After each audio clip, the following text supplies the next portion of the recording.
What the heck is your dance teacher talking about when they say close your ribs or don't flare your ribs? As a doctoral candidate of physical therapy and a former professional dancer, this is what they're trying to say.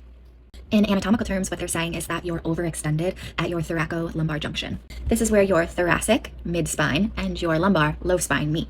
And they're basically saying you're overextending, overarching into that specific segment, which in turn is making it look like your ribs are flaring. A lot of dancers will try to fix this by sucking in their abdomen, sucking up and in their rectus abdominis. However, your rectus abdominis are your six-pack abs, meaning they're your most superficial abdominal muscles, and activating them won't achieve what your dance teacher is trying to cue. So what you need to do to achieve that cue of don't let your ribs flare is let your ribs softly lower.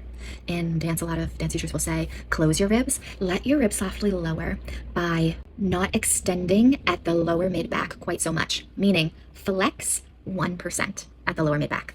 And or just think about returning to a neutral spine where you have just that natural small extension curvature at the mid-lower back. Engage your obliques, your side abs that run in diagonals, and engage your transverse abdominis, the deepest part of your abdomen that runs horizontally.